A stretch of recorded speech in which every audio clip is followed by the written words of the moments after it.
this universe, there's only one absolute. Ice. Shut up, you're going to jail. What if Tim Burton directed Batman and Robin? This is FanScription.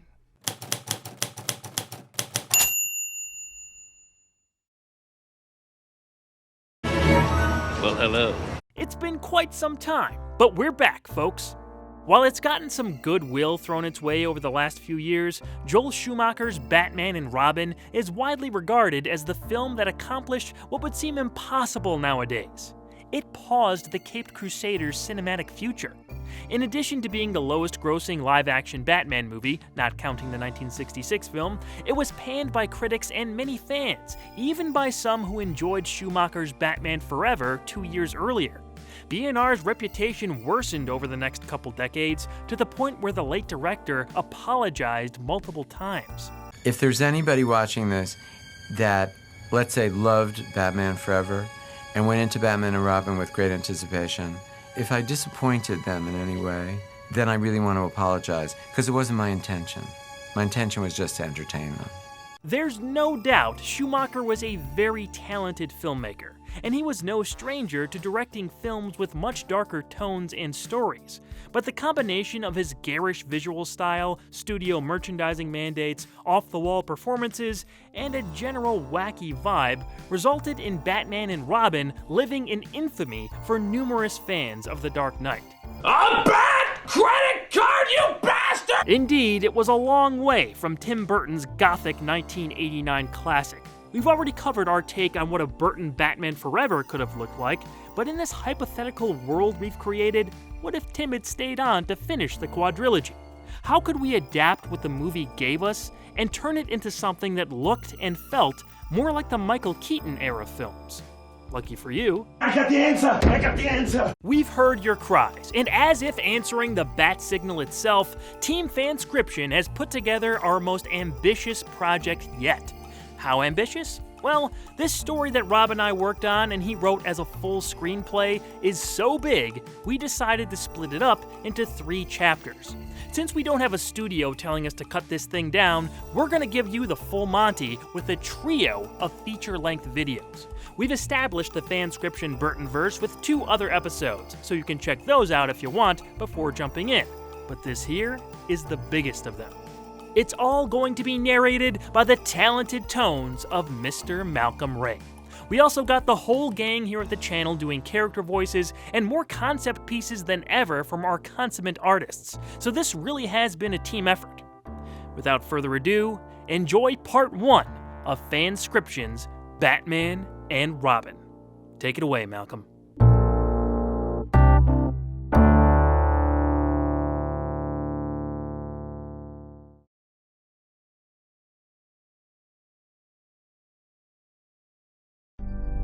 We open with the now iconic WB shield as Danny Elfman's familiar Batman theme kicks in. As the shield fades, the once blue skies now dim to the crimson hues of sunset. Slowly, we descend through the glittering spires of Gotham City's past. The metropolis radiates the charm and grace of untarnished silver, a far cry from its future destiny. Pushing down its iconic Broadway canyon, we finally arrive at Old Gotham Cathedral, only it's not so old anymore. The Gothic church glimmers in its heyday. Inside, a wedding ceremony unfolds. A bride and groom, perhaps a little mismatched, but still star-crossed lovers in their own right, stare longingly at each other. We don't know it yet, but these two are Victor and Nora, soon to be Mr. and Mrs. Freeze. Here, Victor would be played by Patrick Stewart, made up to look younger. Nora would be played by Winona Ryder, made up to look a little older. The dialogue is inaudible. The music handles the heavy lifting, but it's clear where we are. The priest has given the groom permission to kiss the bride. Victor lifts the veil and the two exchange a moment. Nora smiles, but soon, something changes. Her lips sink and her eyes widen in water. Panic and tears drip across her face, frightening Victor. He grips her tight, confused. Slowly, she withers away, slipping into a cold, deep sleep. The music swells as her limp body collapses in his arms. Pulled down by the weight, Victor crashes to his knees. There he stays, cradling his bride at the altar. A man in the front row, flanked by his wife and baby, stands up. We don't know it yet, but this is Dr. Thomas Wayne, played by Gabriel Byrne. Accompanied by his wife Martha and son Bruce, Thomas shouts at the groom. In deafening silence, the lips read, "Victor! Victor!" But the groom does not answer, consumed by shock. He simply kneels, motionless, next to his wife. A cold statue. Fade out and in with the music. We're in a small laboratory now. Victor stares up at his bride, now frozen in time inside a cryotube. He turns toward the pathetic lab. A desk rests on its side. Notes litter the floor. Furiously scribbled formulas line the walls like graffiti. Victor's enraged eyes focus on the window. It rattles against the throes of a blizzard. Lightning strikes. Thunder snow. In the flickering light, he holds up a security key, considering his options. He decides. With clenched fist, he turns determinedly towards Nora. Lightning strikes again. Over the Gotham River, we follow a small semi-truck racing across Gotham's largest suspension bridge. The road is empty. Only a fool would be caught dead in the storm. Music, lightning, and snow join in chorus as the truck thrashes through the ice. We follow the truck barreling through Gotham's downtown canyons. At the end of the boulevard, we see its destination, the Wayne Enterprises building. The truck slides back into a ramp. A sign reads "Authorized personnel only." The truck door opens. A glimpse of Nora's cryotube. A close-up of a security card inserted into a keypad. The light flashes green. Inside, the cryotube lands via forklift. Victor flies out of the vehicle. Machines line the walls. He darts between them, flipping switches, turning cranks, and pressing buttons. Finally, he injects 2 tubes into his veins. His eyes follow the IV line to Nora's cryotube. His eyes welling up with tears, he grabs one final switch. For a moment, he hesitates. Then he sees a light switch on from behind the lab door window. Panicked, he throws the switch. A giant coil lights up. Lightning sparks from its tip. Victor begins to glow. His blood, now glowing like molten gold, courses out of him through the IV tubes and into Nora. She begins to flicker like a candle. A smile washes over Victor's iridescent face. For the first time in years, happiness. The room radiates with their combined energy. But it's all too much. Tiles fall, glass shatters, nuts and bolts break. Still, Victor continues until a shadow steps in. At the top of the stairs, a man in a fedora is flanked by armed gunmen. The shadowy figure opens a fuse box next to him. Victor drops to his knees, pleading. The shadowy figure, unfazed, grabs the kill switch. Before the switch is pulled, Victor throws a chair at the shadow. It lands a direct hit, but the gunmen respond in turn with a hail of bullets. Victor is knocked back, the IV tubes yanked from Nora. Every machine suffers a catastrophic meltdown in the gunfire. The room explodes. We hold on a broken cryo-freeze tank, spraying liquid chemical ice into the air. A hand emerges from the toxic spray, blue. It grasps at anything and everything, pulling itself up against Nora's cryotube. Inside, Nora still sleeps, an angel trapped in time. But outside, something evil festers. From inside Nora's tube, we see the disfigured face of Victor peering in. Skin blue, hair singed, body scarred, eyes blood red. The monstrous reflection screams in anguish before sliding down the glass. In the darkness, the music broods and the credits finally start.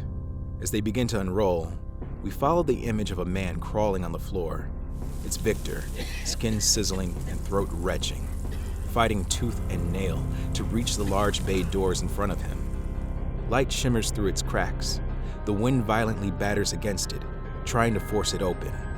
With every inch of ground, the music builds and builds, until, finally, Victor reaches up and pulls the latch. The music explodes with the classic Batman crescendo. The doors crash open, unleashing a barrage of wind, snow, and bats. Victor stands and embraces the howling blizzard. A title flashes in red: Batman and Robin. We fade into the lonely streets of Gotham as the credits roll. A lone shadow stumbles through the blizzard, scarred and barely clothed. No one can see him. No one would dare brave the storm of the century. Impervious to the sub-zero temperatures, he stumbles through snowdrifts and trudges through frigid streams. A modern Prometheus adrift on the ice. He braves back alleys, highways, graveyards, and parks until he finally makes his way back across the bridge. At long last, he reaches his hidden laboratory, barefoot and dying. The explosion took its toll on his feeble body. With what little energy remains, he slinks into a spare cryotube. The tube activates with a hiss. As the music winds down, we push in towards his face. As the icy liquid envelops him, a single tear escapes his eye. It becomes frozen in time as his eyes close, suspended in the solution. A final credit reads, directed by Tim Burton. A loud gong followed by a 40 years later title signals our return to the Gotham we know. An old, decrepit urban hellscape. On the streets, a newspaper boy flashes today's headlines as Gothamites stroll by in the morning rush hour. Extra, extra, read all about it. Heat wave chokes Gotham City. Criminals ride heat wave. Who will stop this wave of crime? An uptight socialite, comically overdressed for the heat, accidentally rams into the newspaper. Her purse and hat tumble amidst a sea of papers. Whoa, steady there, miss. Here, let me see if I can... He reaches for her purse, but she snatches it first and grips it tight. You've done enough, thank you. The woman searches for her hat, rolling down the sidewalk, shoving the boy out of the way. All right, lady. Sheesh. The boy picks up his papers as the woman fights the uncaring rush hour crowd. Again and again, she tries to bend over and snatch the hat, only to be thwarted by another errant kick. Exhausted, she uselessly tries to part the sea of people. Excuse me. Pardon me. Please, if you could just... How rude! Finally, the hat gets kicked next to an alleyway. She bends over to pick it up and is greeted by a gun. Her mouth opens in a silent scream as a hand pulls her behind a dumpster. Gun still pointed at her face, the crook grabs her purse. Hey, lady. Nice bag. He inspects the name on the bag and smugly nods to himself. Versace? I know how to pick 'em. He rummages through the purse, but only finds a makeup compact, a lipstick holder, some spare tissues, and a handful of dollar bills. He pulls out an ordinary lipstick holder. What is this, spare change? Lipstick? Where's the rest? That's everything! Oh, it is, huh? Well, then let's have a look at that pretty dress. Maybe that's a Versace, too. A sultry voice cuts through the alley, startling them both. I just love a man who appreciates the finer things. The mugger turns around, stunned to see Catwoman, whip in hand, stretching her neck, itching to fight. The mugger smiles, checking her up and down.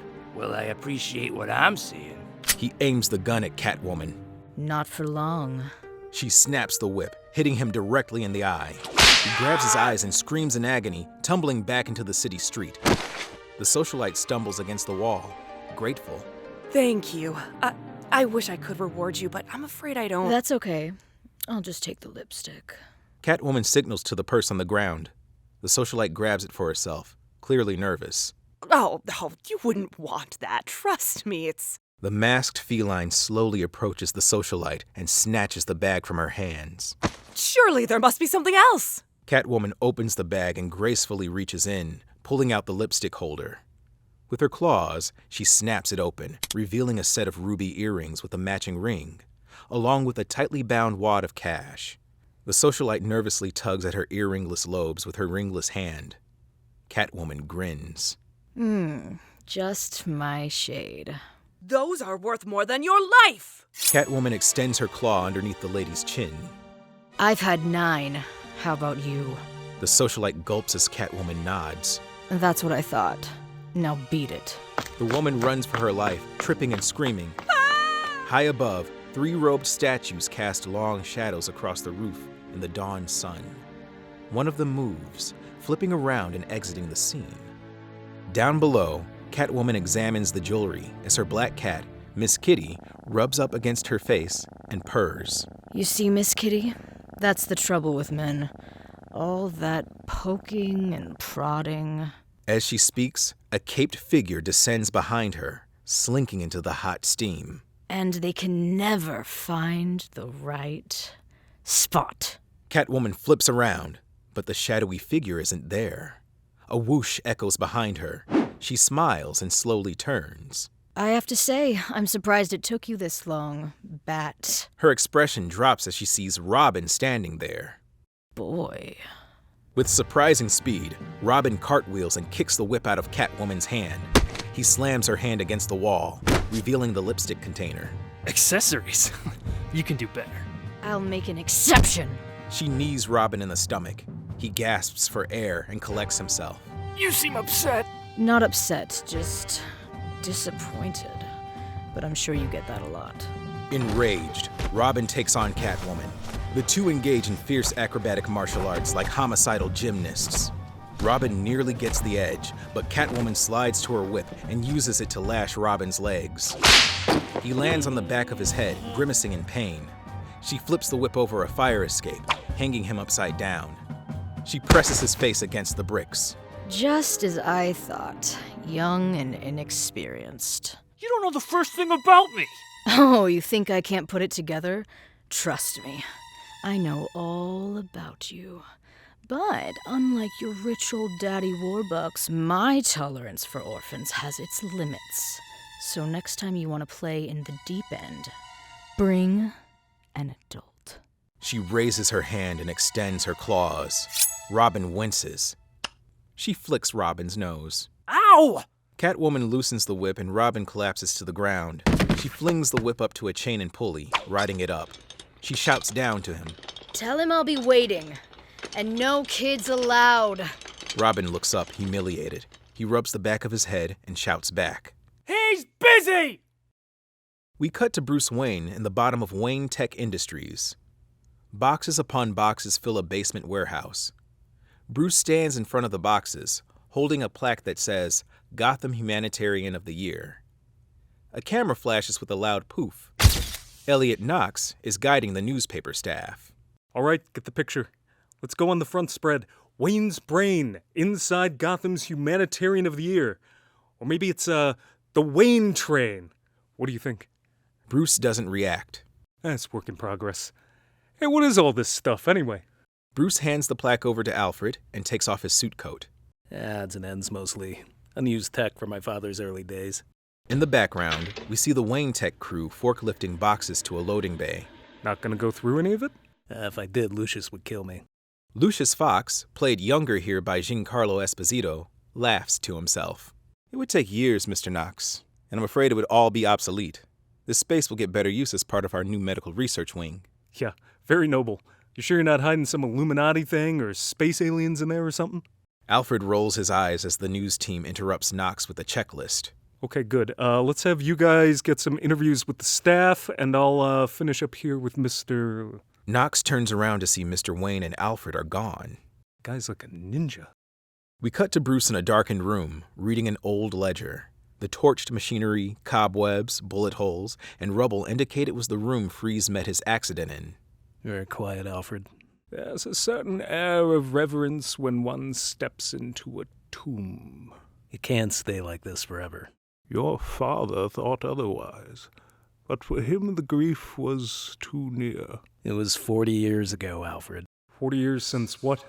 Bruce and Alfred look at the top of the stairs. Elliot Knox has slid through the open door. Sorry. Wanted to let you know we're wrapping up, but it seems like there might be a story down here. Not really, I'm afraid. It's the same story 40 years ago. My father's business partner was attacked while working late one night. He didn't make it. Yeah, I remember reading about that in the archives. Grisly stuff. Ever find out who did it? My father had a lot of enemies. Kinda ironic for a do-gooder. Yeah, well, cops could never figure it out, but we believed it was corporate espionage. From who? Bruce looks down the table, sopped with the mail he brought with him. He moves an envelope, revealing a headline. Charles Shrek steps in as new GothCorp CEO. Elliot notes the long glare. Well, GothCorp has had it in for you from the start. I don't think the new guy likes you too much either. Occupational hazard. Hero's journey, huh? I'm not a hero. Oh, okay, I can go with that. Knox grabs his pen, smelling a good quote. Then who is? Tell me, who does Bruce Wayne look up to? That's pretty schmaltzy. Please don't say the Batman. No. My father. Honestly, he's done more for this city than Batman ever did. Or will. Bruce gets lost in a 1,000-yard stare. Knox sighs at the heaviness of it. Oof. You know, Vale once told me there's more to you than I'll ever know. Guess that's why she's got the Pulitzer. Knox scribbles and hesitates for a second. Off the record. You ever talk to her? Vicky? No. Yeah, me neither. You know what our problem is? Our life. We don't have any. It's just work. That's our raison d'etre, right? How can anyone compete with that? A secretary sneaks in and calls down to Bruce. Sir, it's Dick. Then again. Excuse me. Bruce abruptly leaves. Good luck with that, Wayne! Knox dons his fedora and laughs to himself. We're now in Bruce's rich mahogany office. Bruce enters with Sarah and Alfred. She picks up the phone and hands him the receiver, covering the mouthpiece. He said it was an emergency. Found something while shopping? She moves to hand him the phone, but holds it back. None of my business, but I think you spoil that kid. Bruce smiles sarcastically. You're right, Sarah. It is none of your business. He winks and grabs the phone. She saunters off, grumbling. Wish I could spend all day shopping. Bruce rolls his eyes and answers the phone. Hey, what do you got? On the other side, we see Dick in a closed payphone booth, massaging his head with an ice pack. Gotham University campus, with all its busy students, lines the background. A concussion and a cracked rib. What happened? Let's just say I ran into an old fling. Selena. Yeah. Yo, where did she learn moves like that? Selena's an ocean of mysteries. Well, I think we can close the book on our crime wave. All we gotta do is bring her in. Oh, that's not gonna work. We gotta find another way to get to her somehow. What do you suggest? A garbage bag full of catnip? Look. Maybe fill your swimming pool full of milk? I get the point. We'll talk later. Where are you? I'll send Alfred to patch you up. I'm fine. You need medical attention. I said I can handle myself. There's an awkward pause. Outside the booth, a red-headed college girl glares impatiently at him, waiting. She taps her watch. Dick sighs and returns to the phone. Look, it's just a few bruises. Dick picks up a college party flyer hanging in the phone booth. It promises plenty of booze and music. Nothing a little hard, studying won't help. Yeah? And what are you studying? As the redhead continues to glare, Dick watches a group of girls pass behind her, carrying the same flyers. They smile awkwardly at him. One of them flashes a flask hiding in her blazer and winks. Chemistry. Right. Well, just make sure if you drink anything distilled, it's water. You're underage, and you're on call tonight. Don't I know it? Dick hangs up and stumbles out. The redhead shoves her way in. He glares back at her as she throws a quarter in and starts dialing. Another rude Gotham moment.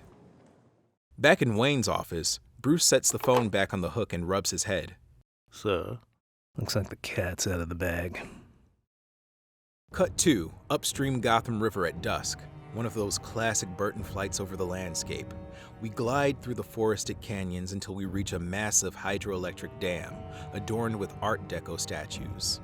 It seems like we've reached our stop at the raging waterfall cascading through the spillway. But instead, we push on, following a small power line from the power plant into the woods. It joins a deserted 2-lane highway, Old Route 56. Faded signs advertise long-abandoned roadside stops, culminating in a dirty billboard which welcomes visitors to Gotham's Water Wonderland. Crumbling vacation cabins and boarded-up diners suggest otherwise.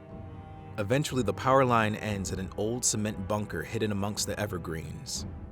Outside, armed men wait near the entrance. All are strangely dressed in Arctic jackets. They turn to greet one of their own, driving up the gravel path in a small truck. He parks and steps out. Abandoned gas station, had a phone. Did you reach him? Yeah. And? Where a go? The men raise their crowbars and clink them together like champagne glasses. At the steel door of the bunker, 2 of the men try to shove their way in. The other goons have their rifles at the ready. The first goon gives up and hands the crowbar over to the next. He wipes his sweaty brow and sighs as the other goon takes over. This is ridiculous. It's bad enough we gotta do this manually, but what's with the jackets? It's 100 degrees out. The boss has his reasons. What possible reason? A large clank and a rumble cuts the goon off. The steel door clanks open as a raspy wheeze of ice-cold air escapes the bunker. The goons suddenly shiver. One of them grabs a white flake floating through the threshold and inspects it. Snow? The men step inside. It's a veritable ice palace. What was a laboratory now resembles a frosted wedding cake. Mounds of frost covers every inch of the place, accented by icicles and tiny snowdrifts. The men push forward, flashlights illuminating old machinery encrusted in glittering ice crystals. One of the goons approaches a large air conditioning unit, spewing out snow. He flips open a panel and hits the kill switch. It sputters out. Where's the power coming from? The de facto leader points behind him, out beyond the walls. The dam. See if you can get a light. One of the goons finds a light bulb with a string attached. He pulls on the string. The whole bulb comes down and shatters on the floor. The men sigh and press on. One of them shines a light on a suit with a globed glass mask. It betrays a 1950s style of futuristic design. Some kind of suit. It's like the day the Earth stood still in here. Literally. A third goon shines a light on the wall, revealing a metallic rifle. Whoa, check this out. Holy Toledo, is that a gun? I don't know. My old man ran guns for years. I ain't ever seen anything like this. What is this place? Another goon calls out. Hey guys! Everyone assembles in front of an unknown device. We look down on them from the device's point of view. We can't be sure, but it's heavily implied it's a cryotube. They stare up at it in awe. That's it. How do we open it? They look to the left. We jump cut to them breaking through a wall of ice, revealing an electric switch. One of the goons stands by, ready to throw it. The others stand in front of the device. There's a moment of hesitation. One of the goons stops the leader from giving the signal. What? Oh, we don't know what any of this stuff is. It's our paycheck. But... What's the matter? Cold feet? You're not funny. And neither are you. He turns to the man at the switch. Throw it. The goon by the wall pulls the switch. The men crowd around the unknown object as it hisses menacingly. The leader holds up his rifle. Remember, boys, be persuasive. We close on the leader's face as the wind and frigid steam intensifies. The force of it blows his hood back. He squints his eyes, shielding himself from the sharp ice crystals. In the chaos, the crimson reflection of two red eyes meets his own. Gripped with fear, the goon screams in terror. The sound of gunfire erupts.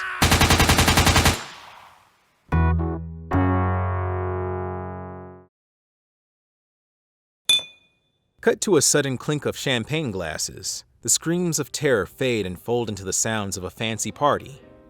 Classical music plays as toasting glasses pull back to reveal an ice sculpture of a phoenix rising from a glowing yellow table.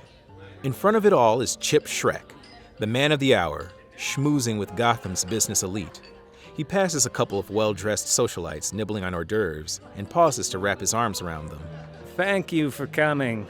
I assume the 68 dame and the hors d'oeuvres are to your liking? Of course. Absolutely. Splendid. Chip walks off as the lady continues to flatter him.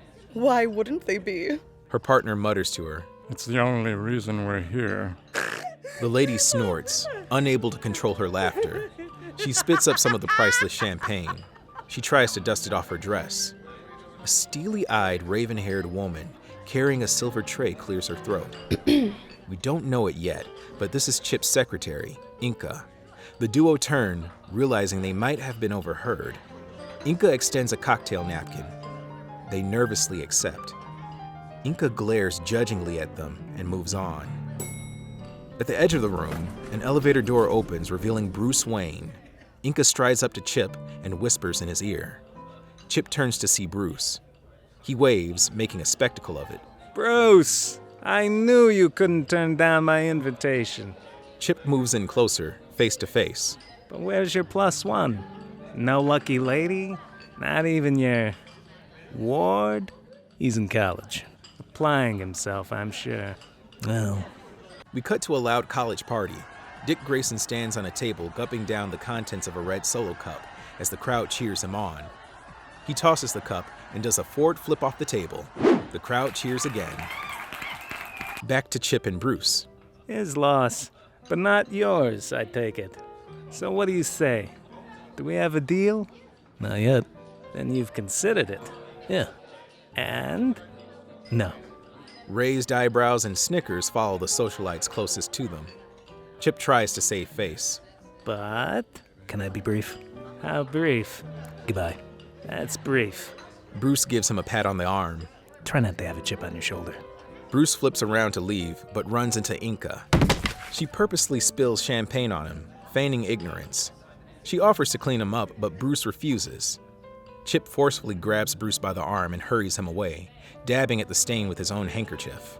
Nonsense! Let's go to my office and we can get you cleaned up. We cut back to the college party. Dick is carrying 2 red Solo cups of punch through the crowd. After a near miss with a drunk frat boy, he tumbles into the phone booth girl from earlier, spilling punch all over her. Grayson stands in shock, embarrassed. He tries to apologize, but she runs off, distraught. One of his college buddies slides up next to him as the music blasts even louder. Oh, you're busting now! You know who that is? Who? The friend shouts in Grayson's ear, but the dance music drowns it out. Who? His friend ignores him and joins the dance. Grayson walks away. We cut to him at the door. He opens it. He takes one last look at the party. Then he sighs and leaves. A jump cut leads us to the interior of a dark office. Chip's. Super tall doors swing open, revealing an inverted version of Bruce's office. Where there was wood, there's stone. Plain floors, stripes. Gaudy Art Deco ornamentations and rich treasures on display tell us this is a man who likes showing off. Bruce and Chip enter as Inca shuts the door, leaving them alone. Chip tosses Bruce a towel. I apologize for my secretary. We Shreks have a genetic disposition toward klutzes. Didn't seem that accidental to me. Now, Bruce, whatever problems you might have, take it out on me, not poor Inca.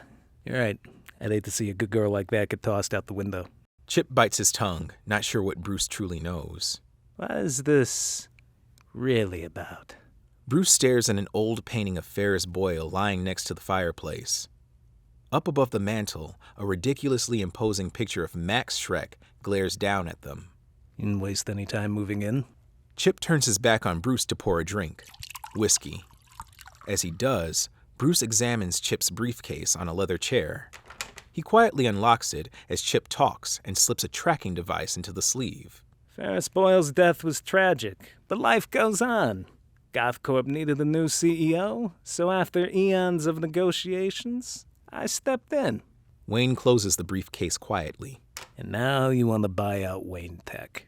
Chip turns around with 2 drinks in his hand. My offer was 1,000 times beyond generous. Chip offers Bruce one of the drinks. Bruce takes it. Yeah, that's what worries me. Without missing a beat, he casually sets the drink down on top of a bust of Chip's head. 'Cause you don't have a generous bone in your body. Bruce points accusingly at the painting of Max. If you did, he would have had it surgically removed before you hit puberty. Don't you dare bring my father into this. Yeah, why not?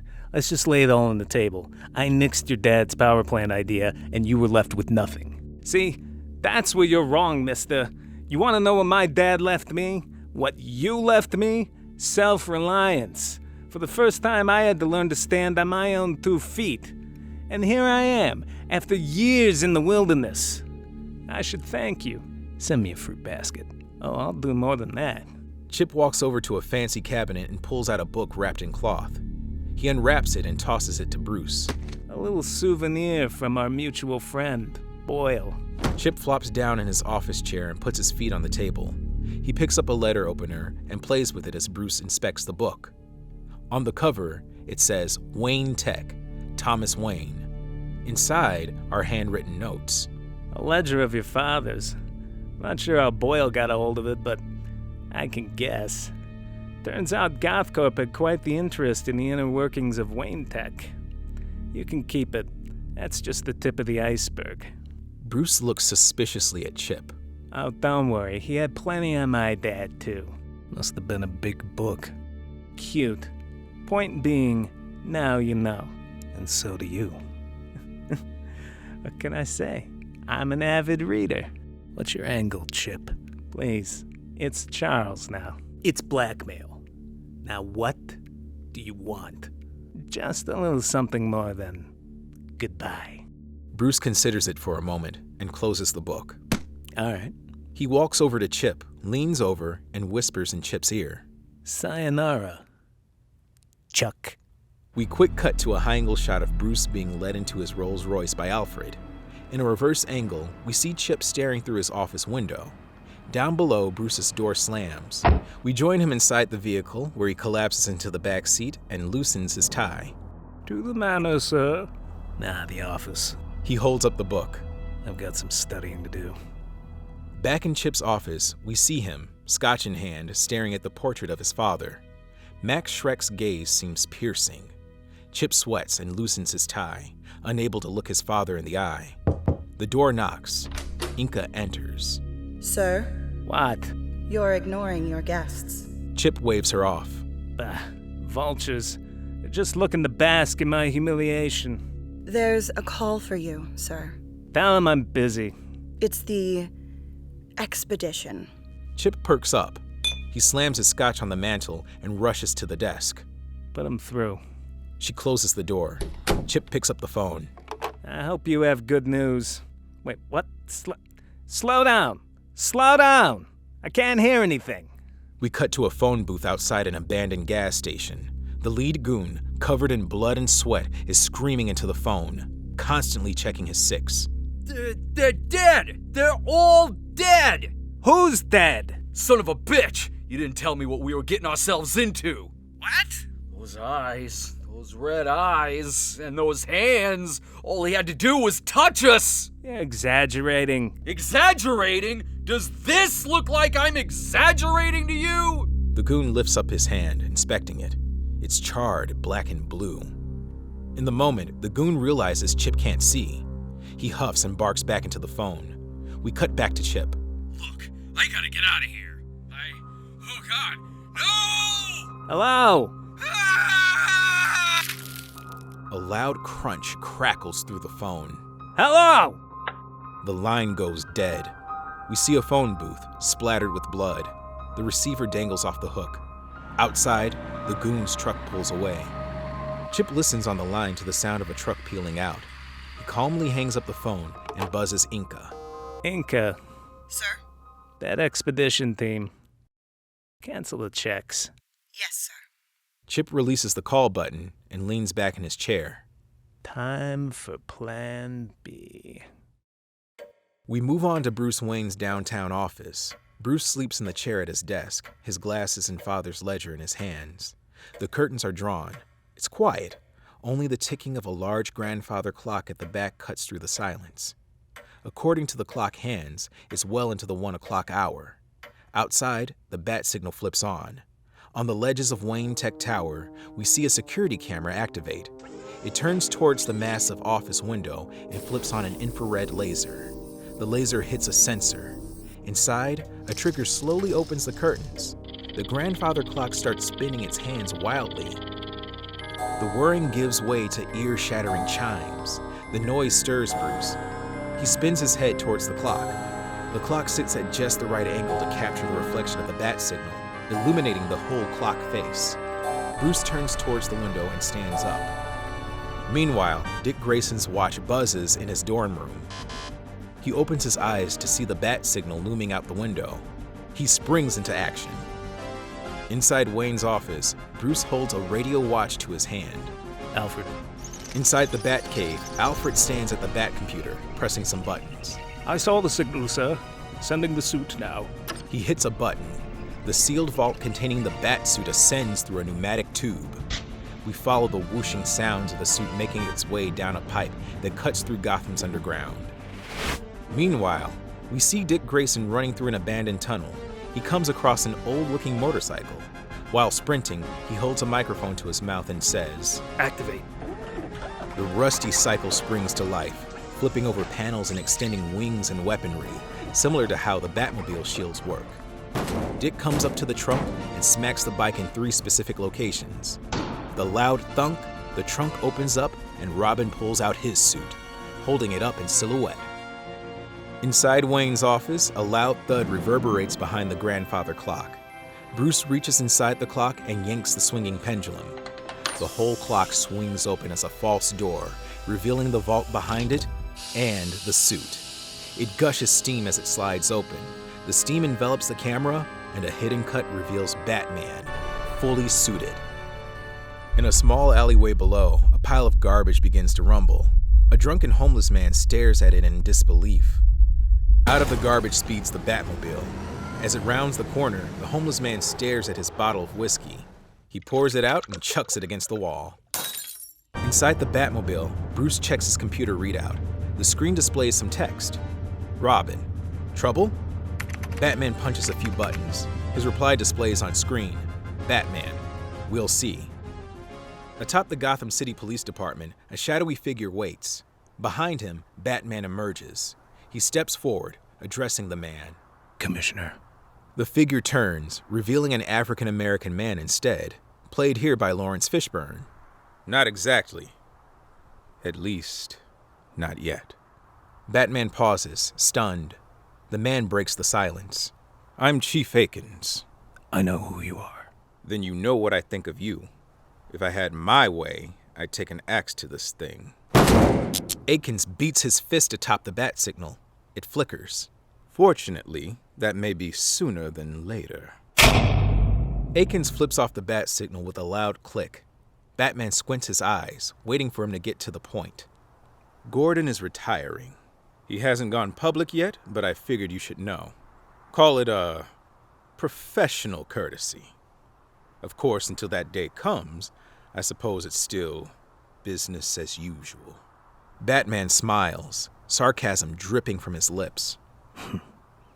You need me. No, he needs you. The boys in Homicide stumbled upon something you should see. Lakeside, off old Route 56. Batman heads for the ledge. Chief Akins shouts, "Hey!" Batman turns. "Don't get used to this!" Batman huffs to himself. Likewise. Batman leaps over the ledge. Chief Akins puts his hand on the signal and angrily pulls the plug. On old Route 56, the Batmobile races through the woods. Inside, Batman scans his radar. A blip indicates Robin waiting up ahead. On an old stone highway bridge, Robin stands on his cycle. The Batmobile flies through the underpass beneath him. Robin swings around and gives chase. After joining up, the two ride into the night as the music swells. Woods give way to an abandoned lakeside resort. Robin chimes in. Well, isn't this a cheery place? You'd be surprised.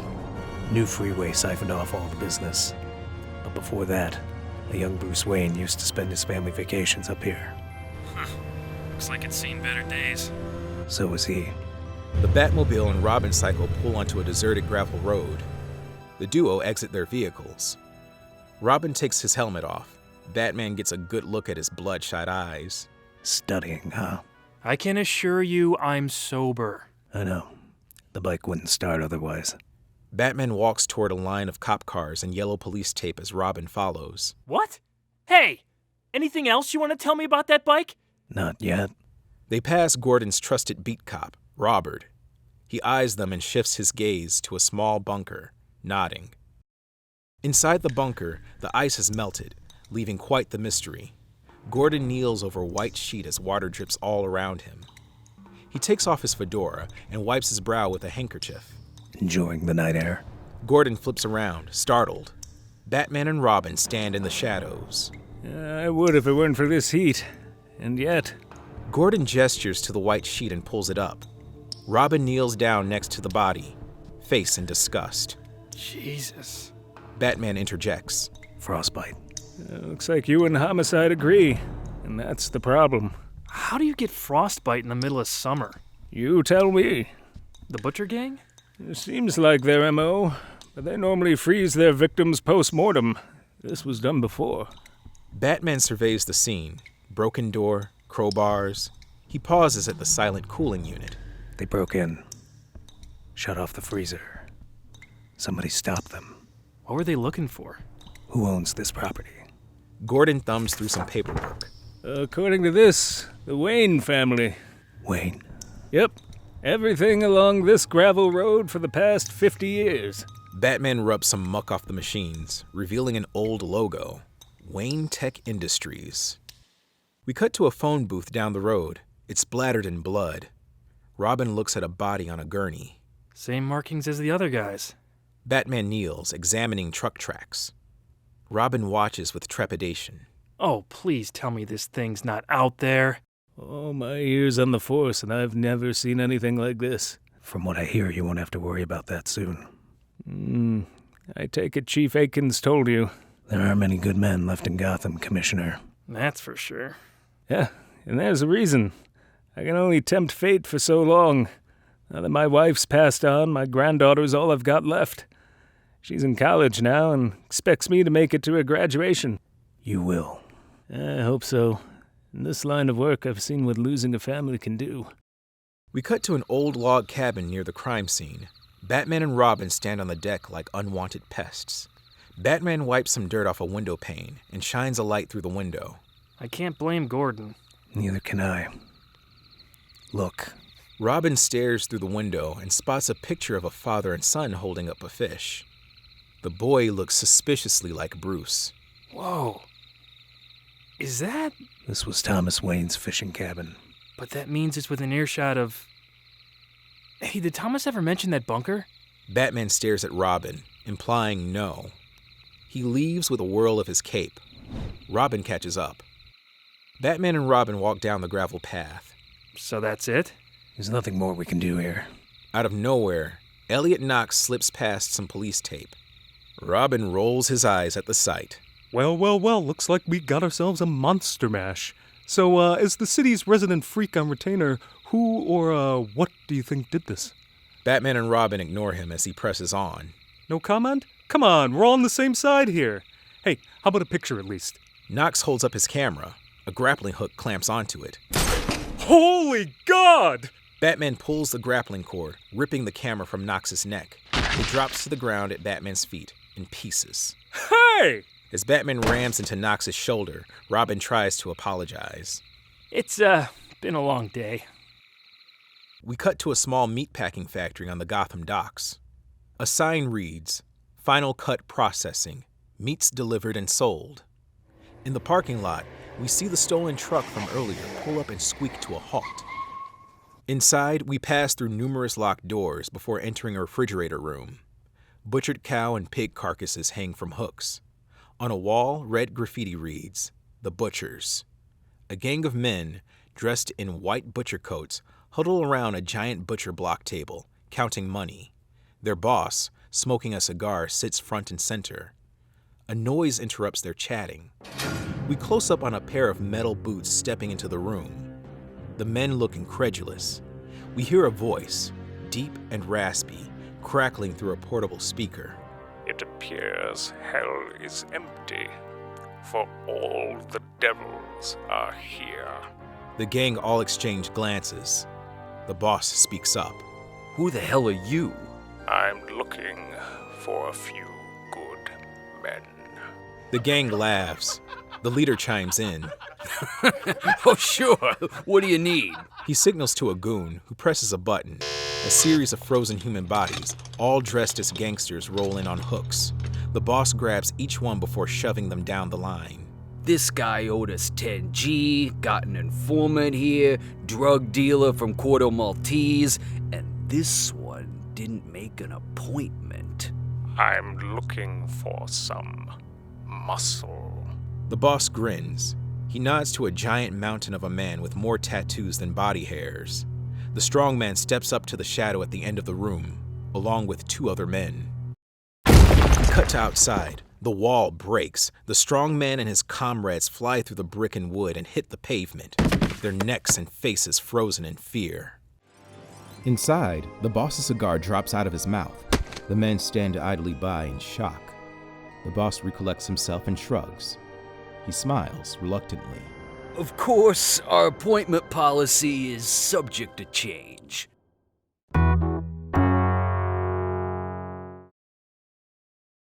Inside the Batcave, Dick Grayson crosses a bridge and addresses Bruce, now out of his suit. His shouts echo through the cave as he holds out the Robin cycle starter. You know, I used to think this thing was so cool, and then I found out it's just a giant breathalyzer. Focus. You don't trust me. Bruce stares at him and gestures to the Batcave. Look where you're standing. You know what I mean. And now there's some thing out there that... It's not a thing. Computer analysis confirms it. These wounds, they're human. Handprints. Judging by the size, probably male. Robin stares at the reconstructed handprints on the Bat computer, shocked. That's impossible. Instant frostbite? Those hands would have to be -70 below zero. Minimum. Bruce turns to Grayson, impressed. Grayson sarcastically replies, I study. Bruce returns to the computer.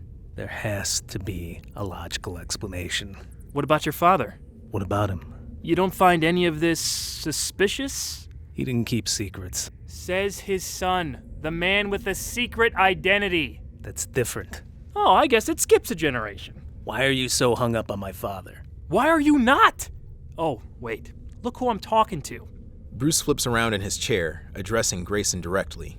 Look, if you have something to say, just say it. Ignoring evidence? Protecting your own? Gotham City's rubbing off on you, man. Robin leaves. Alfred, waiting in the shadows, takes the moment to sit across from Bruce. Alfred, you knew my father better than anybody. You don't think... Your father was one of the most trusting people I knew, but he always kept his work life separate from his family. It's a trait I always worried you'd inherit. Then again, maybe it would have been easier on me if you did. Alfred smiles. Bruce loses himself in thought. Every piece of Wayne tech in that bunker was 40 years old. Get a hold of Lucius. Tell him to recall those trucks. I want to see what's in our old junk. We cut to a small highway outside Gotham. A long convoy of trucks stand idle, backing up into a small bridge. A lead car sits parked out front, its flashing yellow lights illuminating a man with a hard hat and a walkie-talkie. He speaks into the receiver. Ah, you gotta be kidding me. The man stows the walkie-talkie and signals the first truck with a whirling finger. Turn it around! The truck driver signals to his ear that he can't hear. The supervisor replies, I said, turn it around! Suddenly, a bazooka rocket hits the lead car. It explodes. The supervisor ducks for cover. An unmarked semi-truck plows through the fire and swings around, drifting horizontally across the street, blocking any escape. A side door opens, and a small army of suited thugs step out with Tommy guns and open fire. After the volley of bullets, we follow two of the goons as they move up the bridge and in between the body-riddled convoy. Methodically, they check each truck container, shouting, "Clear," when done. Finally, they fling open a rear truck door and find what they're looking for. One of the goons whistles and waves to the sky. Out of the night sky, a large black transport helicopter swoops in over the bridge. The goons work like a pit crew, detaching the container and wrapping large straps around it. 2 chain link hooks descend from the chopper. The men attach them to the container and scurry like rats. The chopper lifts off, spiriting the container away like a witch in the night. A loud telephone ring shatters the silence of Bruce Wayne's bedroom. He rolls over in bed and picks up the receiver. Hello? The barely audible voice of Lucius can be heard on the other end. What? We see the wrecked convoy burning in the morning sun. Police cars and ambulances surround the scene. In close-up, we see Bruce shaking the hand of Police Chief Akins, as Commissioner Gordon and Lucius Fox stand by. We'll do everything we can. Bruce thanks him and leaves with Gordon and Lucius. The three make their way between the bullet-riddled trucks as cleanup crews scurry about. Gordon shakes his head. I'm getting deja vu all over again. Yeah, you and me both. We'll scour the black markets, but if this is some sort of corporate espionage, and I haven't seen anything like this since your father ran the company. I was a toddler. I was a deputy. Imagine that. Gordon leaves Bruce and Lucius to chat. Bruce surveys the carnage. Over a dozen men dead, 1 missing container, and no explanation. Spooky stuff. Contact Sarah. Make sure their families are taken care of. We only vet subcontractors that insure their own. They'll already be getting plenty of... And they'll get more. Oh, and what do you know about thermal technology? What do you want me to know about thermal technology? Bruce reaches into his pocket and dumps a pile of crumpled up papers and napkins in Lucius's hands. Each one is scribbled with drawings and various notes. I got some ideas, future projects, Arctic science, communing with polar bears or something. Make it priority one. Bruce turns in a rush. Lucius stops him. Hey, where are you going? Bruce lets loose a scheming smile. Fishing for clues. Inside an ornate, gothic indoor swimming pool, Chip Shrek casually swims laps. He pauses by the poolside, next to a phone, towel, newspaper, and champagne. As he dries his head in the pool, a figure appears from seemingly out of nowhere. It's Batman. Enjoying your bloodbath? I was, until the vermin snuck in. I should fire the pool cleaner. Batman tosses the newspaper into the water. It floats in front of Chip's face. The headline reads, "Brazen overnight attack on Wayne Tech leaves over a dozen dead." Then where would you do your dumpster diving? What is this? Bruce Wayne can't take out his own trash and I get blamed for it? I had a little chat with him. He says there's only one person that ruthless. Bruce said that. At least I still command his fear, if not respect. You don't know what fear is. And you do? Go jump off a roof. You first. The bat envelops the screen with a loud whoosh as he lunges for Chip. We cut to Gotham University. A crowd of fencing students sit on the floor of a gym and listen intently. As the instructor prattles on, we close in on Dick Grayson. He's obviously asleep, barely concealing a snore. So when sizing up your opponent, never forget, it's not just about speed and skill, but also intellect. Let's begin. The instructor points to an unseen female student in the corner. You and you. He points to Grayson. No response. Grayson? Grayson! A fellow student elbows Grayson. He stumbles to life and snorts. The class snickers as the teacher interrupts. Nap time's over. You're up. Dick staggers up to the fencing floor as the female student awaits, geared up and ready to go. As he examines his mesh helmet, Grayson slides up next to his opponent and quietly addresses her. Look, just between the two of us, I had a long night, so if you could just go easy on me. The fencing partner takes off her helmet, revealing the upset redhead from the night before. Good to know. She winks and flashes an evil grin. Grayson sighs and puts his helmet on, expecting punishment. We cut to a mysterious interior. Hot, steamy, fan blades slowly churning. Batman rips a blindfold off Chip, still only in his swimsuit. His eyes adjust as Batman grabs him by the throat. The Dark Knight dangles him over a large open vent. Chip struggles to get a grip on Batman's arms, his legs flailing wildly. What the? Where are we? Chip tries to look down into the vent, but Batman pulls him in tighter with both hands. What is that? Garbage chute. Now talk. You think you can just push me around? Batman loosens his grip. Chip lets out a small shriek. Ah! You think you're so tough, what with your big suit and your fancy armor? Why I don't even have the shirt on my back? Why is that? Afraid to fight me like a man?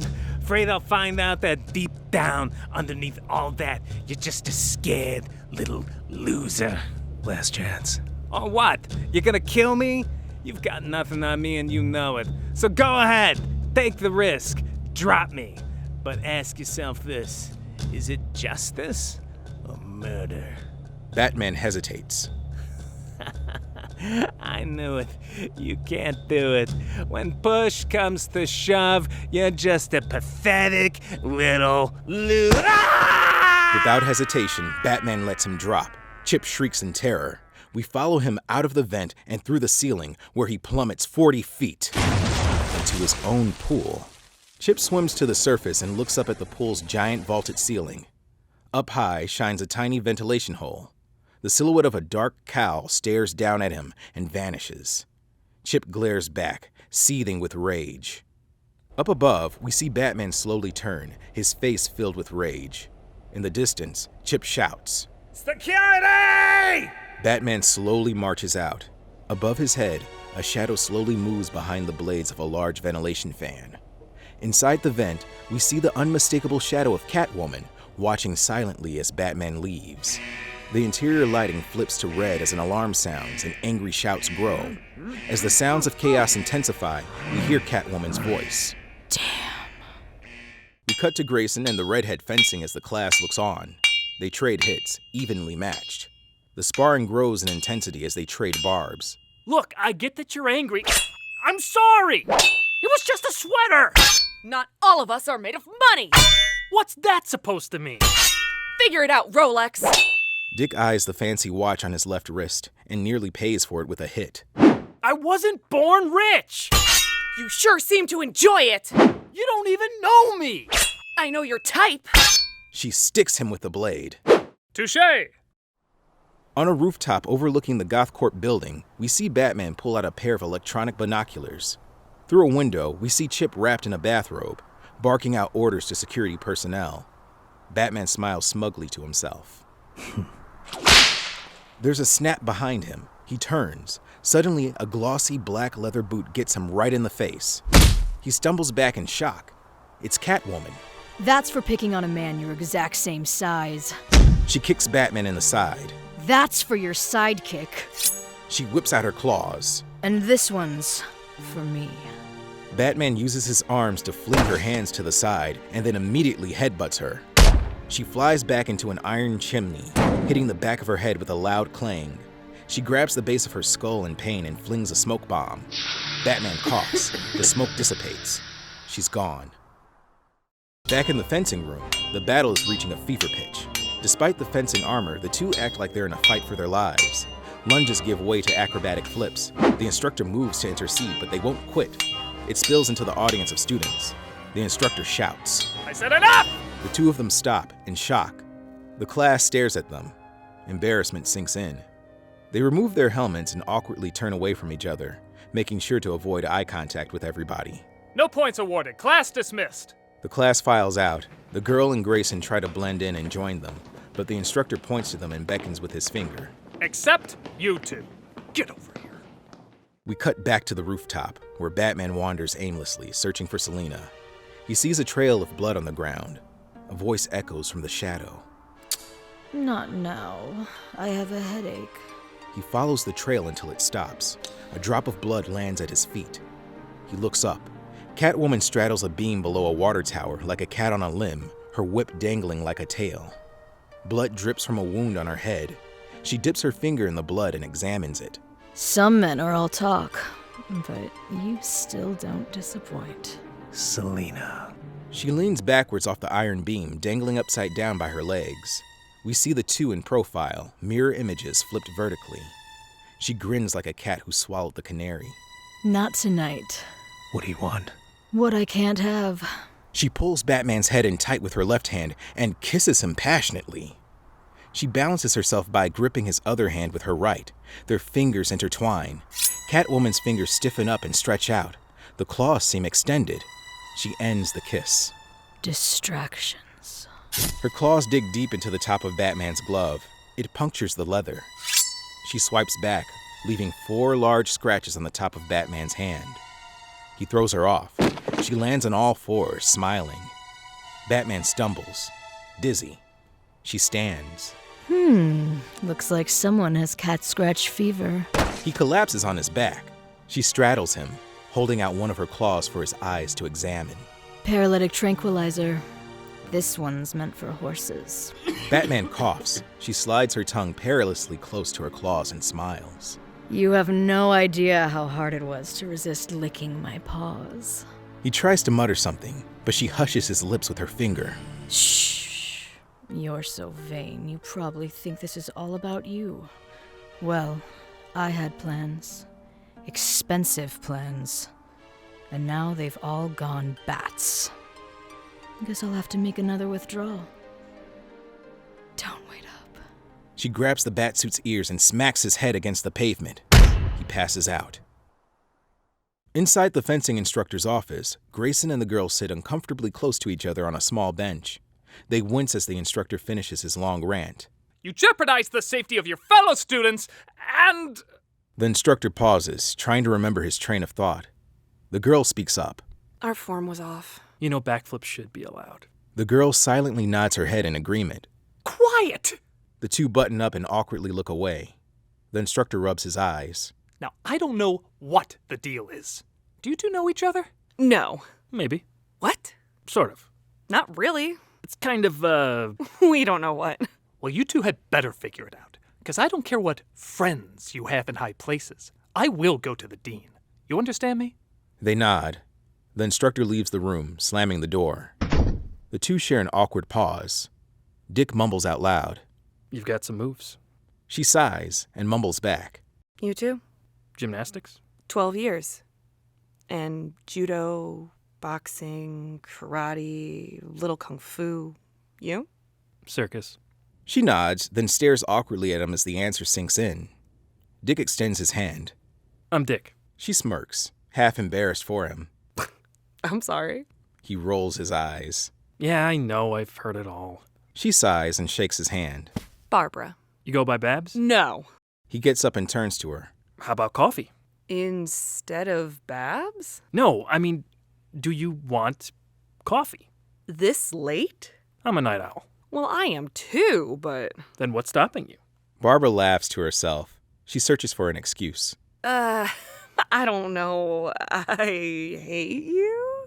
But do you hate coffee? She looks away and shakes her head, then smiles back at him and shrugs. I don't know why the hell I'm doing this, but... all right.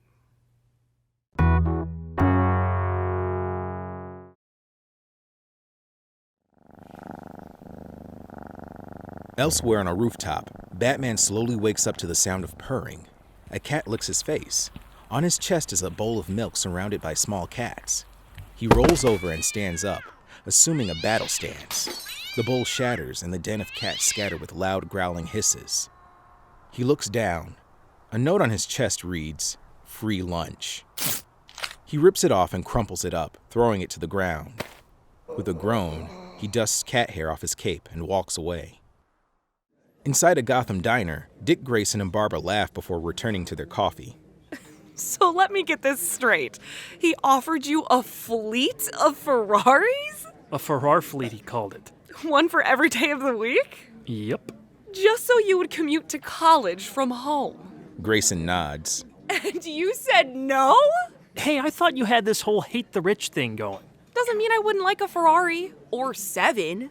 I can't be that person. Bruce means well, but... Dick's watch buzzes, flashing red. He examines it and sighs, weighing his options. Speak of the devil? Dick stares out the window and bites his lip. Barbara breaks the ice. Look, if you need to go... No, it's... You see, this is what I mean. He's overprotective.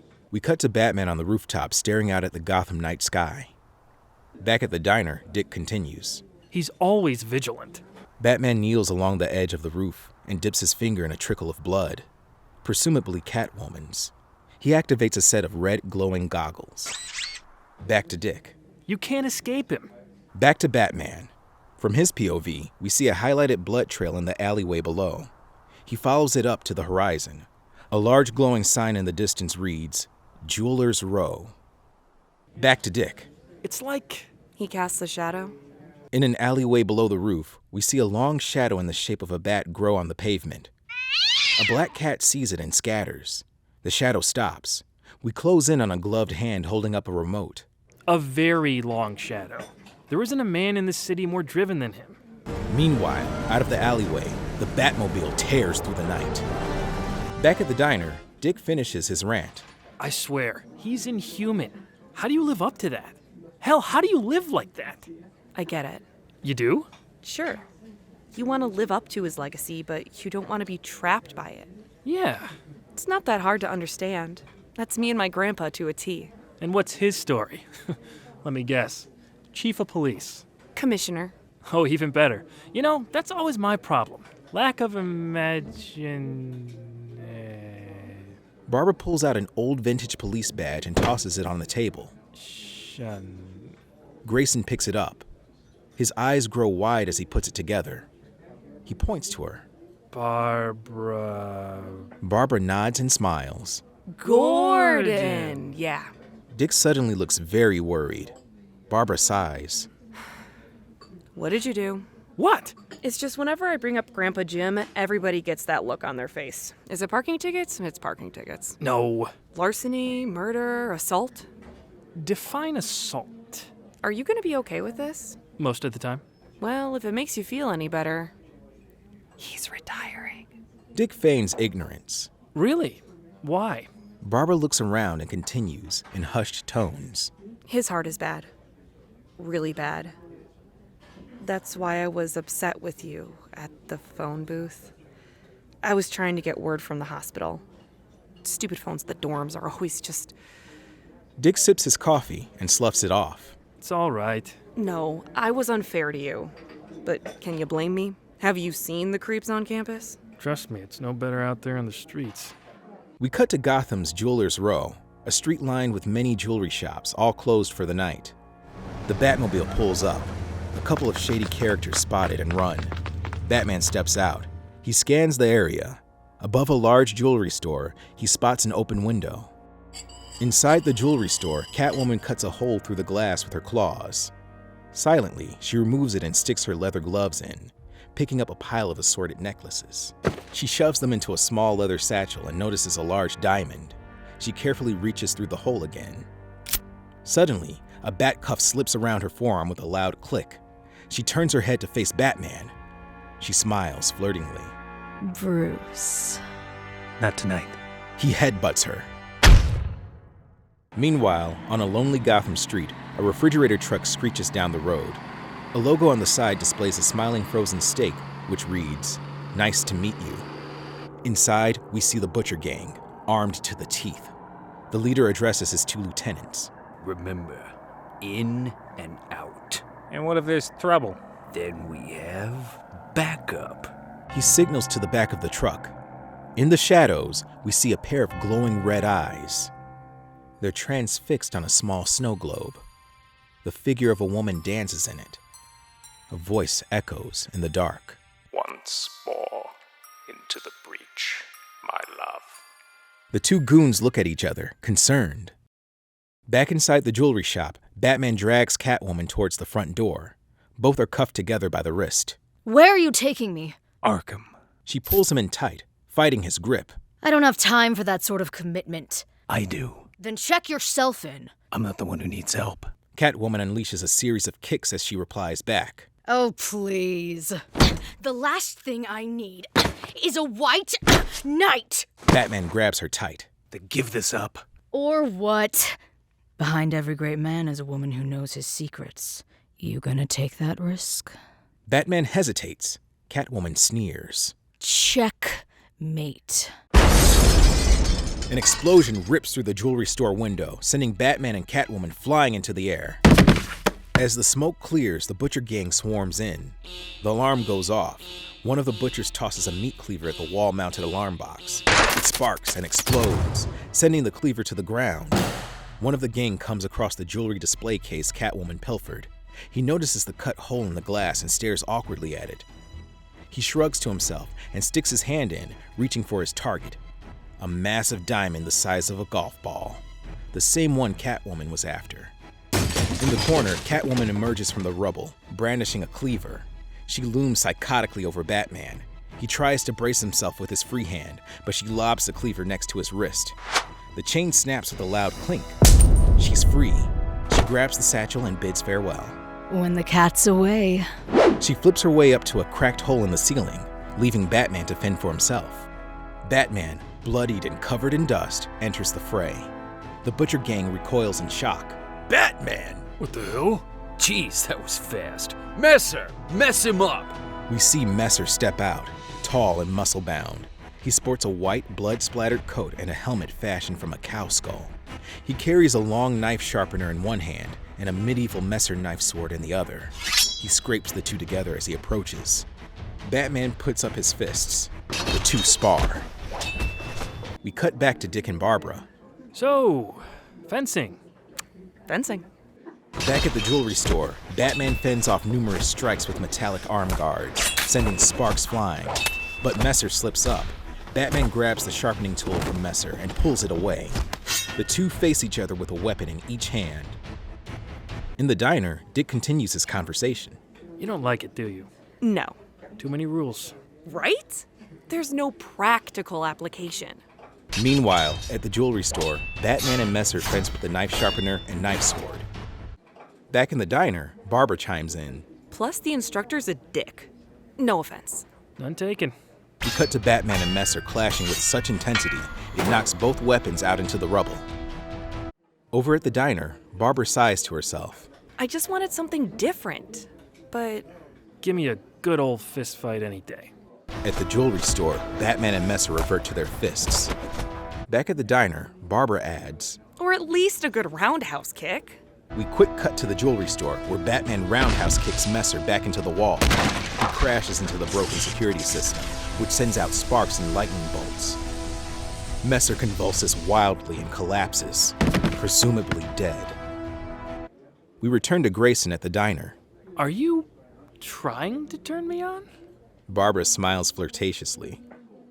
Meanwhile, outside the jewelry shop, the butcher's boss waves from the truck door. You! The boss bats his eyes mockingly and kisses the giant diamond now in his hand. The truck revs up, ready to peel out. Batman holds the Batmobile remote to his mouth. Cable. The Batmobile pulls up behind the truck and fires a cable at its bumper. As the vehicle spins helplessly in place, Batman slides into the Batmobile and slams the throttle in reverse. Then he flips a switch, pulling the tow cable in. Slowly, the truck gets dragged in reverse.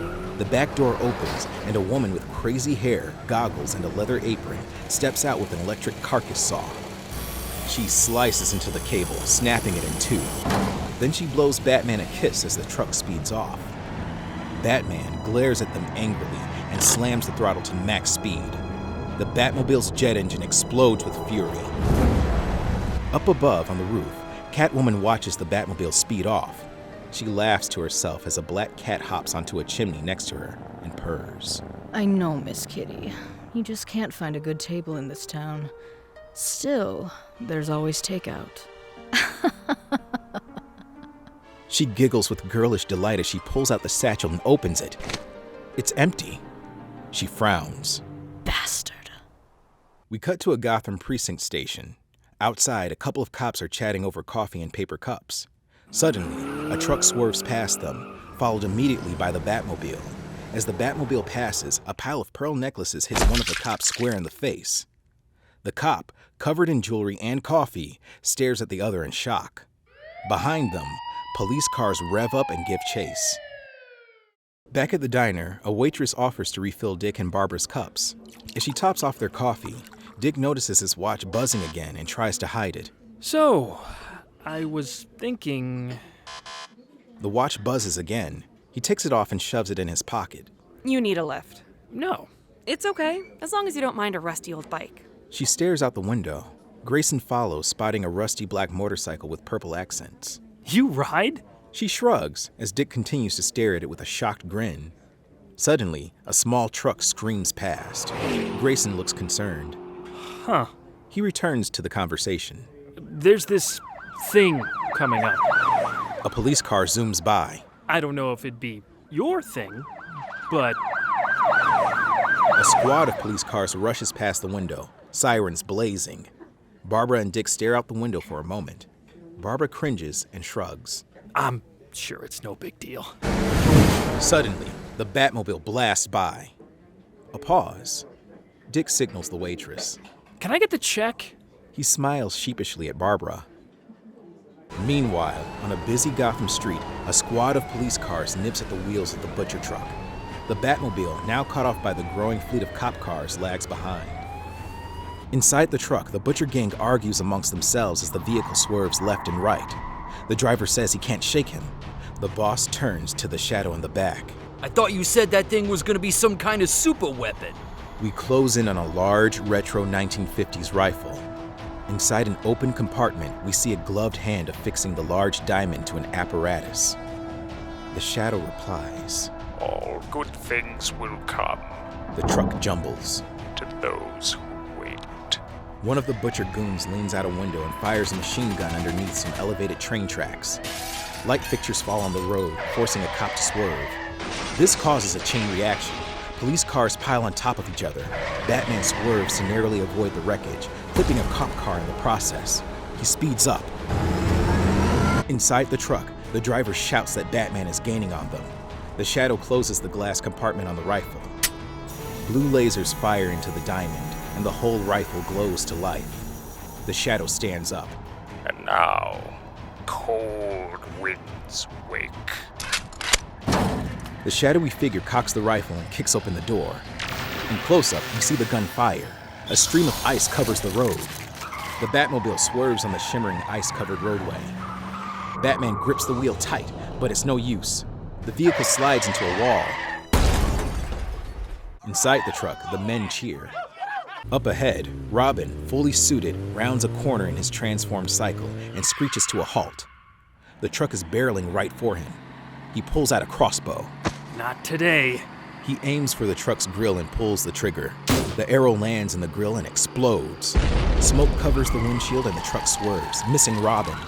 The gang punches out the windshield. Soon, an ice beam freezes the hood, putting out the fire. Robin frowns and gives chase. Meanwhile, Batman reverses as best he can and skids along the road, turning onto a side street as a shortcut. As the chase continues, we cut to a small group of neighborhood children playing in a gushing fire hydrant. They pause as the truck and Robin swerve around the corner. Robin signals and screams at the kids to get out of the way. They scramble as the truck slashes through the wall of water. An ice beam flies out from the open rear door and hits the gushing stream. The hydrant's watery gush freezes into a solid ice beam, along with the road. Robin slides his cycle underneath the ice beam and rights himself up, continuing the chase. The children return to the ice, stunned. One of them curiously licks the ice beam. He starts to groan and wave his hands as he realizes his tongue is stuck. Back at the chase, an ice beam hits some power lines. The weight of the frozen wires pulls the wooden poles down onto the road. Robin dodges the sparking live wires and presses on. Finally, he gets alongside the truck. He punches through the window and tries to grab the steering wheel. A rifle suddenly emerges, pointed at his face.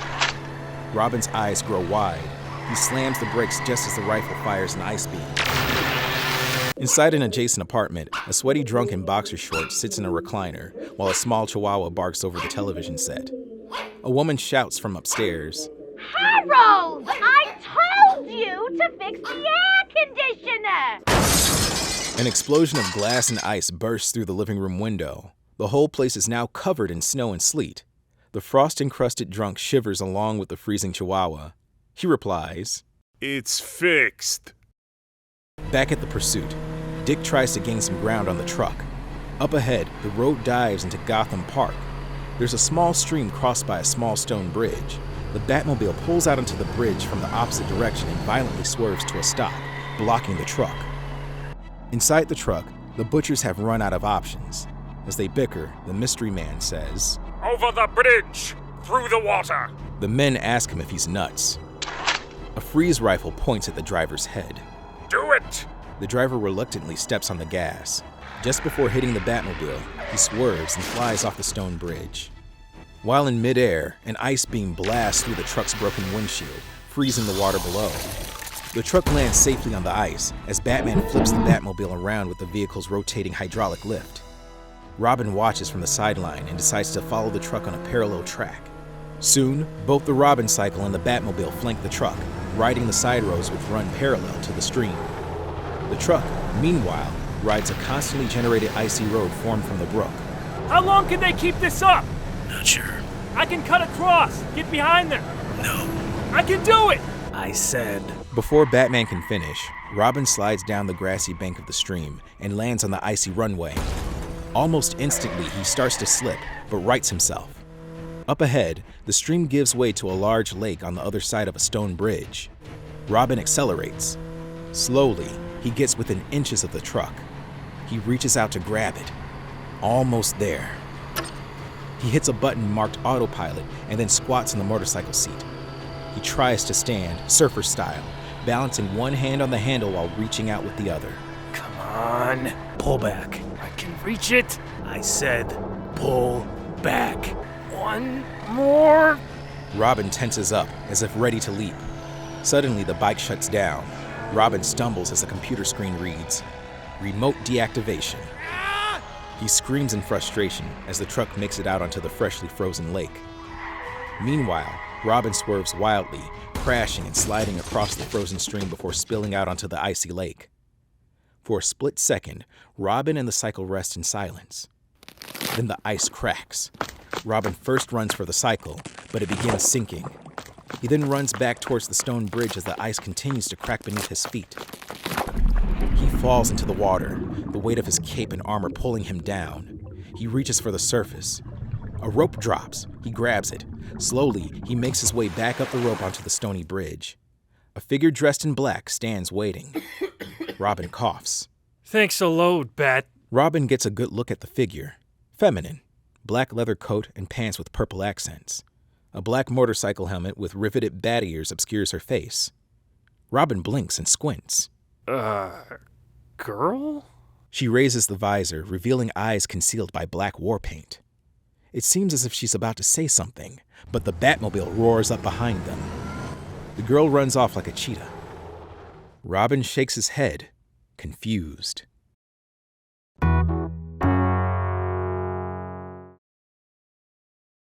We fade into the Batmobile platform inside the Batcave. A bruised, dirty Batmobile limps its way into the station with a sputter. Chained between the fins above the jet engine is Robin's cycle, battered and still dripping water. The vehicle stops with a pathetic sigh. A jump cut reveals Bruce taking his mask off and setting it in the vault. Meanwhile, Robin crosses the bridge. His shouts echo throughout the cave. What the hell was that? A copycat. No, the bike! Oh, you mean the part where I saved your life? No, I mean the part where you decided how I live it. Bruce tosses a pile of schematics to Robin as Alfred enters with a tray of food. Here, weight of the bike, handling, speed, acceleration, tires, do the math. Divide by inches of ice needed to support it over an open lake. And you knew all that? Bruce shoots back with an all-knowing stare. Of course you did.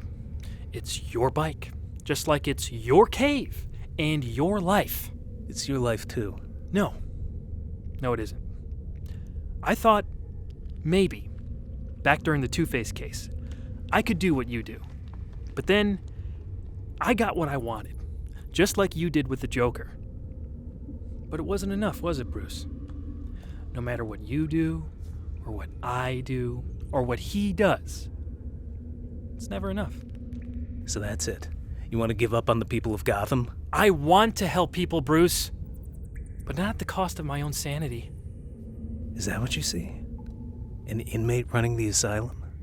You think there isn't a day where I wish I could give this up? I'm not sure, and that's what scares me. Sometimes I scare myself. But it's only in the places you fear that you'll find what you seek. Robin nods and rolls his eyes. Thomas Wayne. His commencement speech. Yeah, I've read it.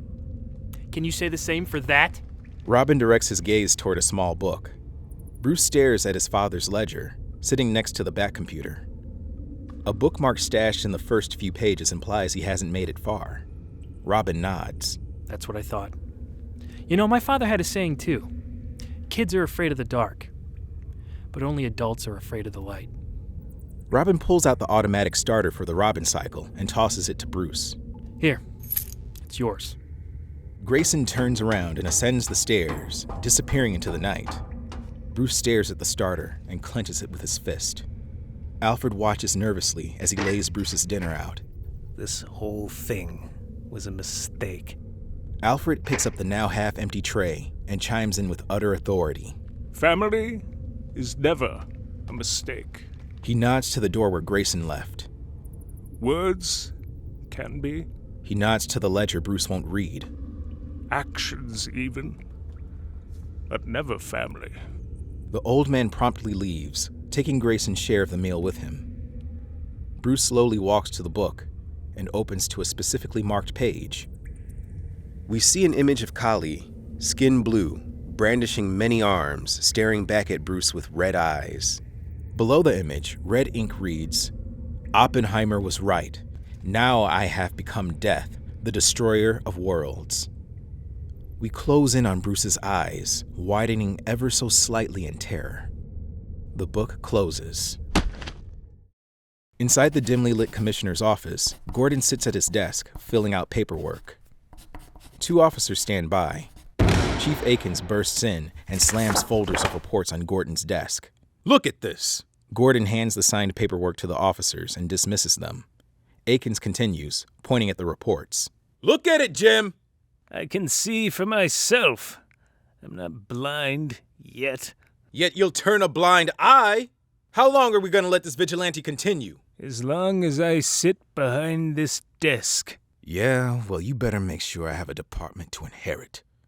'Cause the second we switch places, I'm gonna smash that signal into 1,000 pieces. You hear me? No more Batman. We go it alone.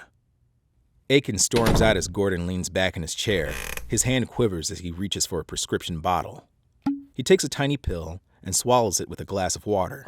A picture of Barbara Gordon stares up at him from the desk. He looks at the picture, smiles, and sighs. And what will you inherit after the rest of us are gone? Meanwhile, inside Dick Grayson's old room, the boy holds up the Robin suit and stares at it. Alfred steps into the doorway. Am I doing the right thing, Alfred? To thine own self be true. Dick puts the suit down next to a backpack. He zips the backpack, leaving the suit on the bed. I wish it were that easy. How do you do it? How do you stand up to the Batman? If I knew the answer to that, he may not exist. I have to do it, Alfred. I have to be my own man. It's only natural.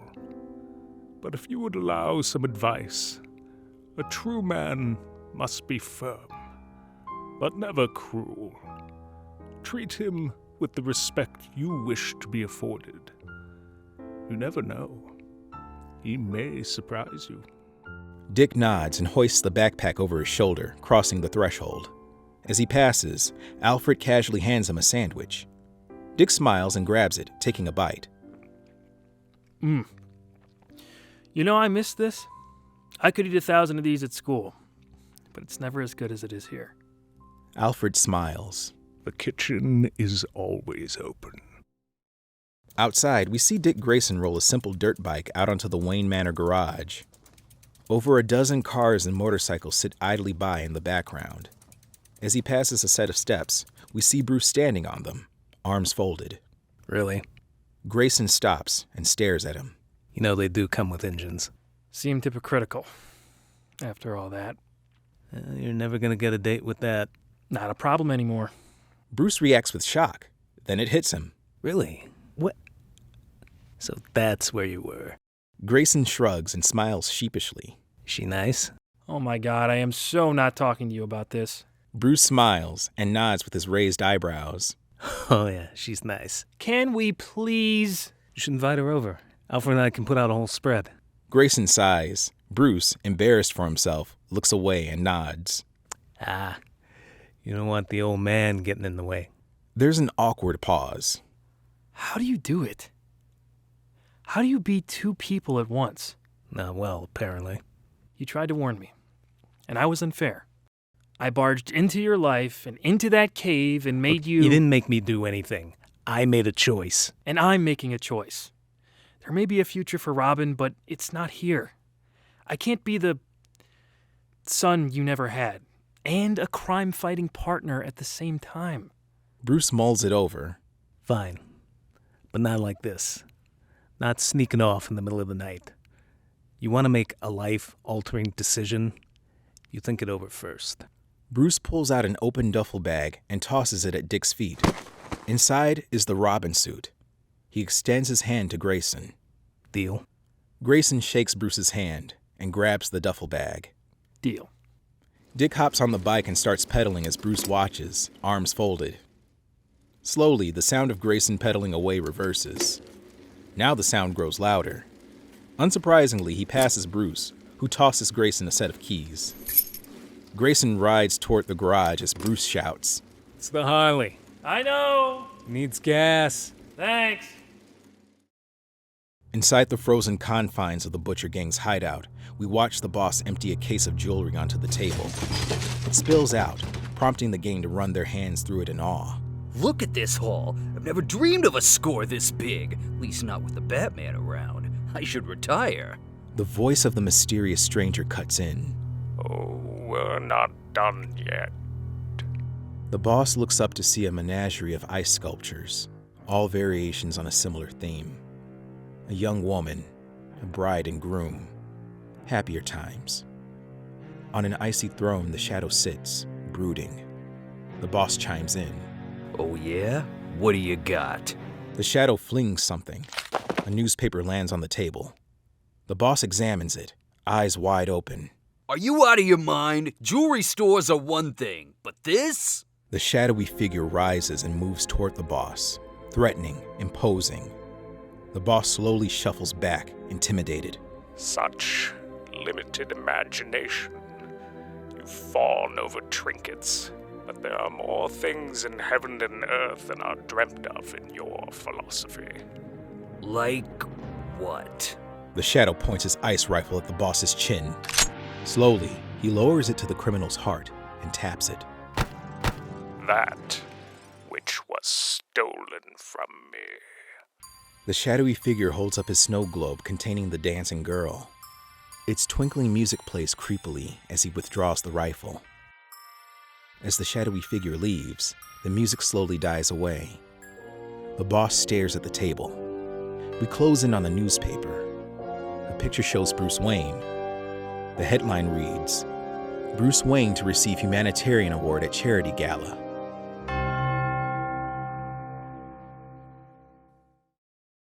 Ominous much? Let us know what you think of the story so far in the comments below, and share it with your own Bat family if you liked it. Remember to check out our FanScription podcast for audio versions of all our episodes, and tune back in soon for part 2 of What If Tim Burton Directed Batman and Robin. Some Bat time, same Bat channel.